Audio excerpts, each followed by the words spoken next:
Welcome to today's Explainer. We're jumping right into a deeply spiritual, theological narrative that has absolutely captivated thousands of people. It's a text that literally completely reframes the human experience. Specifically, we're going to unpack a fascinating source that dives into divine assignment, generational healing, and what it actually means to be a chosen one. We'll look at how this source takes the gritty struggles of everyday life and elevates them into this massive cosmic battle of purpose. It's a super powerful theological framework, and we're going to break the whole thing down for you visually today. Let's get into it. Okay, let's dive into this because the source starts by addressing a really specific, really profound feeling. You know that sense of alienation? Like you're always just slightly out of step with the world around you? Or maybe you feel like your spirit just keeps bumping up against the ceiling of ordinary life. Well, the source material offers a totally unique explanation for that. It argues that this restless feeling isn't some psychological flaw. It's not just anxiety or malfunction.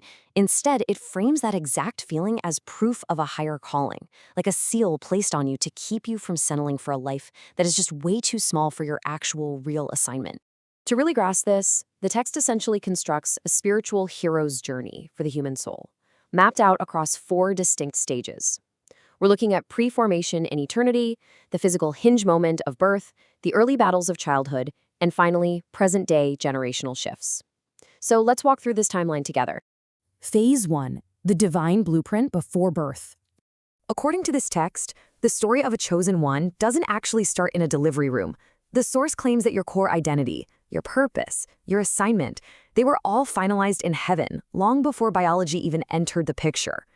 And the speaker anchors this whole phase in a foundational piece of scripture from the book of Jeremiah. Before I formed you in the womb, I knew you. Before you were born, I set you apart. The explainer uses this quote not just as nice poetic comfort, but as literal heart theology. The argument here is that individuals are not accidents.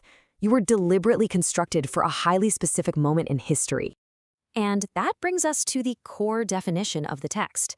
The source defines a chosen one as a soul intentionally designed and inserted into a specific bloodline to execute a predetermined divine assignment. Notice the language they use here. Being chosen is framed as an active, strategic deployment. It's not just some passive title you earn for being good. It's an actual mission you're sent on from the very beginning. Phase 2. Birth as a hinge moment. Let's move to the next step and see how this builds. If a soul was designed with a specific blueprint, then its actual physical entry into the world takes on a completely different weight. The speaker in the source completely reframes childbirth. It's portrayed not just as an ordinary biological conclusion, but as a divine insertion into an ancient timeline. Think about that for a second. The text describes a baby's first breath as a turning point that literally shifts the spiritual atmosphere. The arrival of this specific soul is framed as a targeted strike against spiritual darkness and a literal physical answer to the desperate prayers of ancestors who suffered in that exact same bloodline. Phase 3, the purpose of early struggles. Now, this phase addresses a very common reality for the audience the speaker is targeting: the profound struggles, traumas, and difficulties experienced during childhood and early adulthood. The source asks this really powerful rhetorical question to validate those past traumas. If this birth is divine, why did the attacks come so early, when the person was most vulnerable? The theological explanation they provide is that spiritual enemies study bloodlines.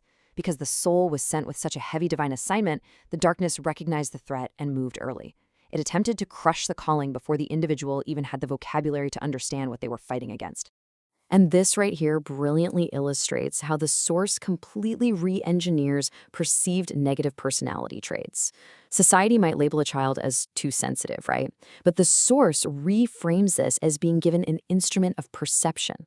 What the world calls too intense, the text argues is actually a force of fire. And that crushing feeling of being alone, it's redefined as the necessary solitude of an assignment that the rest of the room just hasn't been told about yet. It takes the very things people are criticized for and reveals them to be specialized divine armor. To back this all up, the text cites Isaiah 54:17, "No weapon formed against you shall prosper." But the speaker adds a really fascinating twist to this. They argue that the enemy's early attacks were actually massive miscalculations. By trying to break the individual with closed doors and early wounds, the darkness accidentally forged their spiritual capacity. So the trauma didn't prevent the calling, it actually sharpened the very weapon the person was meant to become. Talk about flipping the script. Phase 4, breaking generational cycles. Now we step right into the present day on our timeline, arriving at the primary purpose for this soul's earthly insertion, breaking generational cycles. The text defines a generational cycle as inherited wounds and patterns running through a bloodline. The absolutely crucial point here is that family dysfunction isn't framed merely as psychological baggage or, bad habits. It is framed as a spiritual inheritance that has been running like a current through water for generations, specifically waiting for a soul with a divine assignment to interrupt it. The text insists that these individuals weren't born to just continue the pattern, they were deployed to correct it. So how is this cycle actually broken? Well, it's not necessarily with grand cinematic victories.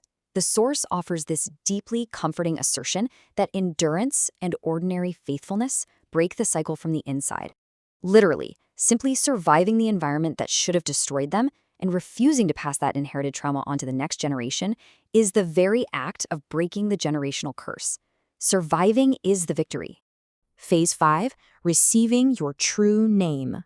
As the cycle breaks, this phase explores a really fascinating duality regarding personal identity and how we're labeled by the world.